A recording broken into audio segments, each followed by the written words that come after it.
ہمارا سیکنڈ رمضان ہے. یہاں پہ شنواری پہ ایک بہت ہی اچھی قسم کی جو ہے وہ افطاری کروائی گئی ہے، جس میں جو ہے وہ نہ صرف اسٹوڈنٹ بلکہ بہت اہم شخصیات تھیں وہ تشریف لائیں، اور وہ اسٹوڈنٹ کے ساتھ ایسے شانہ بشانہ جو ہے وہ چلنے کو تیار ہیں، اور ان کو جو ہے وہ ان کے جتنے بھی قسم کے مسائل ہوتے ہیں وہ بھی حل کرنے کا کہتے ہیں. اور جو ہے ہمیں فیل ہی نہیں ہوا کہ ہم لنڈن میں ہیں، ہمیں ایسا لگتا ہے کہ ہم پاکستان میں بیٹھے ہیں.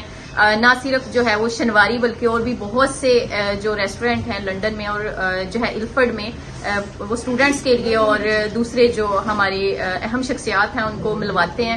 اور میں یہی کہنا چاہوں گی ایز اے اسٹوڈنٹ اور ایز اے ورکر کہ ایسے ایونٹس جو ہیں وہ ہوتے رہنا چاہیے تاکہ پاکستانی جو ہیں وہ ایک دوسرے کے قریب. بسم اللہ الرحمن الرحیم. سب سے پہلے تو ذوالفقار بھائی میں آپ کا شکریہ ادا کرتا ہوں.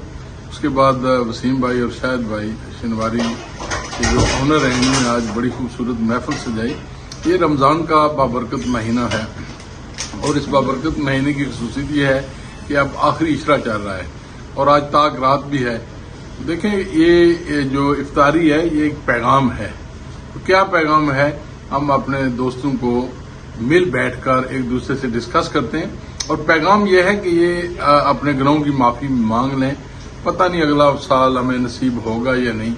یہ ایک دوسرے سے ملنا، ان سے یعنی ان کی ایک دوسرے کی تکلیف یا کوئی بھی چیز شیئر کرنا، یہ بھی مقصد ہوتا ہے، صرف کھانا نہیں کھانا.